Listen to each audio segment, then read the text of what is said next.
Siam ngai nari bani side ki live telecast ni yeng se koi pung mari ta ki chem ga wai sane se magi punsi gi angang ngi punsi gi wari political career kamai chaki ba hauji ki me ba national thak da kyam chalu ba hauji ticket gi wafum sidai da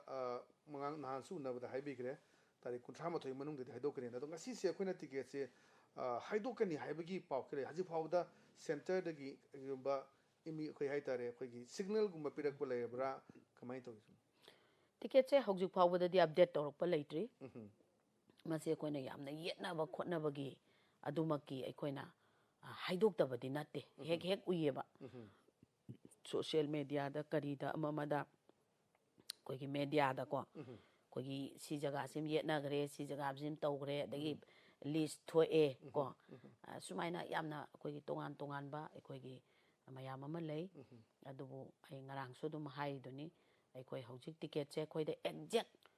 noi si tarik sida haidokani haibadi leite 28 29 ai niyong gi matungina nomination file gi mamangda ticket choidana ai haidok na ba tawgani hai pot si leibanina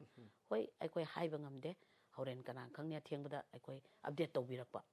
aduna hojik phawbagi de ngonda update tawrokpa si leitaba aduna state president na moina engonda update tawrokpagi pot si leitribanina haibadi tarik ngasi haidoni natraga hayeng haidoni hairakpa leitabani masite aina exact pibasi update tawraktragadi kitang ai masi maram chade na khali aduna update tawrakanda ekoi madu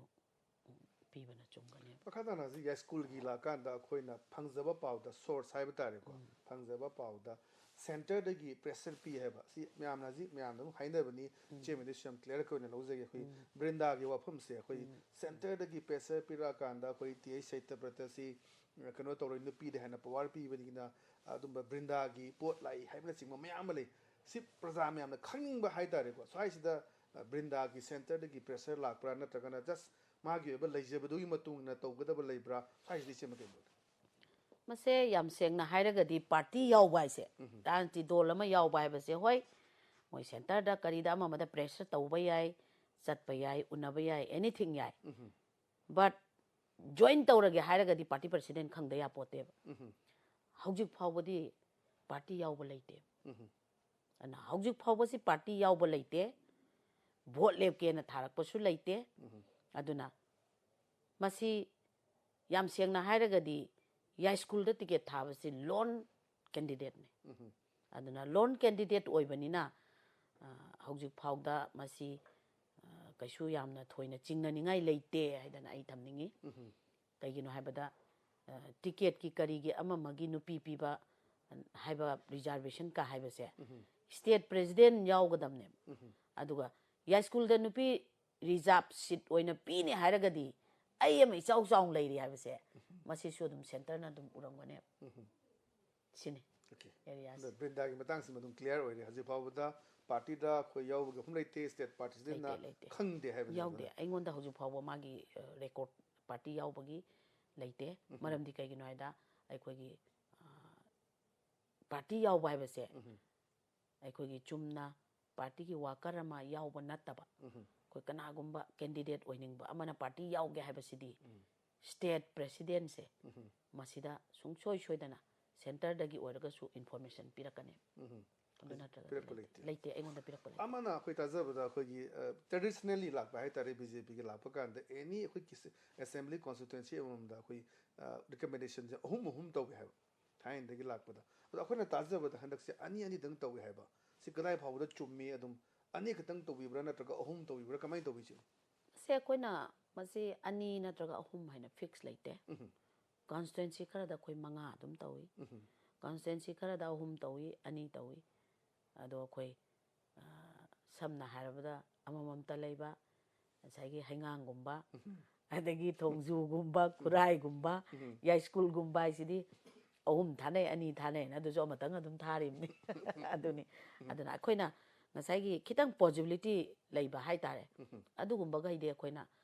center ga phamma kanda center gi su survey lei tongan ba hongi saibi gi tongan ba loi leirangane adugi port to the base tawbanina ai madudi koina dum ahum nate ani nate constituency ꯈꯔꯗꯗꯤ ꯑꯗꯨꯝ ꯑꯩꯈꯣꯏ ꯃꯁꯤꯡ ꯌꯥꯝꯅ ꯑꯗꯨꯝ ꯄꯤ Okay. But Makata and Settings in Housing See a koi Hana Hick, Chimana, President Parak with the Haitari Mikalgi, Naxalak Boy, but Amatika Lake, the Matunda. When Nipu, 40 plus Sedum Kani Lane, is it one to Anba, Congress the Gichan, Pushiauri, Topa the Gichan, Pushiauri, 40 plus the Gi, and Helakadra, absolute majority, Dum Pangadra, Hoy Chiminister, so I don't believe 40 plus Pang, absolute majority, Pandiaduga. Coalition Sakar Madilak, Nedu Yarim Kai, coalition Leighton of Haitare, coalition Matamda,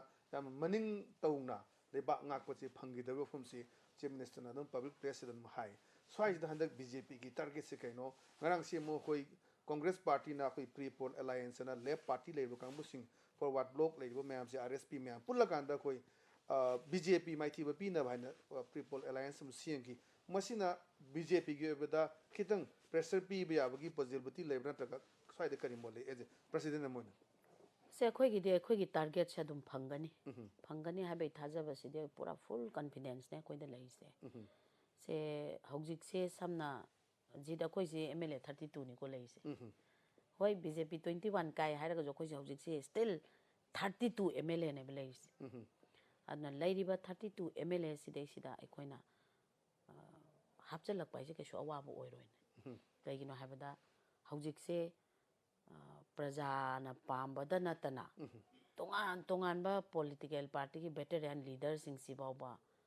Narendra Modi उबदा हुजिक्ति एस मसिदी सुंगसोय सोयदना नरेंद्र मोदी जिना अफबा तौरकदोरी हाइबसे लोइनमक उबा आइदि पामनाबा ngakta ओइबगी कोइ पिक्चर अमा लाइसे दुम कोइ लोइना दुम खंगमिनारे अदुना अइखोइगी सीटसे कोइ सोयदना अइखोइना हाइरिबा पोटसे माइ पाकनी अखोई फुल मेजॉरिटी ओइगनी अदुना अखोई सरकार से याम सेंगना अखोई मसी नापन नते अखोइना लैरिबा पॉलिटिकल ट्रेंड सिदा येंगा कांदा अखोइना ईश्वर खोइरमा कांदा अखोइना सरकार से अखोई सुंगसोय सोयदना सेमगनी हाइबगी कॉन्फिडेंस से मसीने अखोइदा लैरिसे याम लाइना याम कनो तौना अखोइना खंदोक्तना अखोइना मसीदा कोमथोक्तना एता अखोइना इगो तौदना तौबदी नते अदुगा अखोइना लैरिबा साइगी स्टिल लैरिबा सिनेरियो से असिदा अखोइना पाकनी हाइबसिदी सुंगसोय सोयदबा pot अमखा Okay. Thank you so much. I am Chilomatum Guy to Piraga the election Yam ticket nine of Mayamna, Karai, the Gigarai, the Pig, the Having ELITETV Mutam Kai took with the night Jim, a good journey, childhood ticket and a chief of these days, from the Miam that the Tribigi Miam Bumbada, Kangan with them. Thank you so much. Loshalakpada, Chimakogi, ticket home to Hazita Yamushi Yorongani, Nasiki ticket home the Mutaga Habu Miam, Levak Miam. Ticket say I'm saying like you say, Koi. Masida haidokpasi hekta ngasi mak haidokani hayeng mak haidokani haibadi date se koi fix hekta pide kaigino haibada ekhoida nomination file mamangda ekoi soidana haidokpa haiba tha si manung haidokani haibasi leire adu 28 29 matamje leisalaktre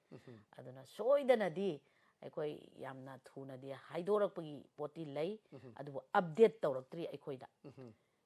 Update to Ragading Sinongai Hector Matunda anytime. Update Putoradi anytime Hoji Equida update sat Hector Comatamda. Adum Hector Haidoka. Aduga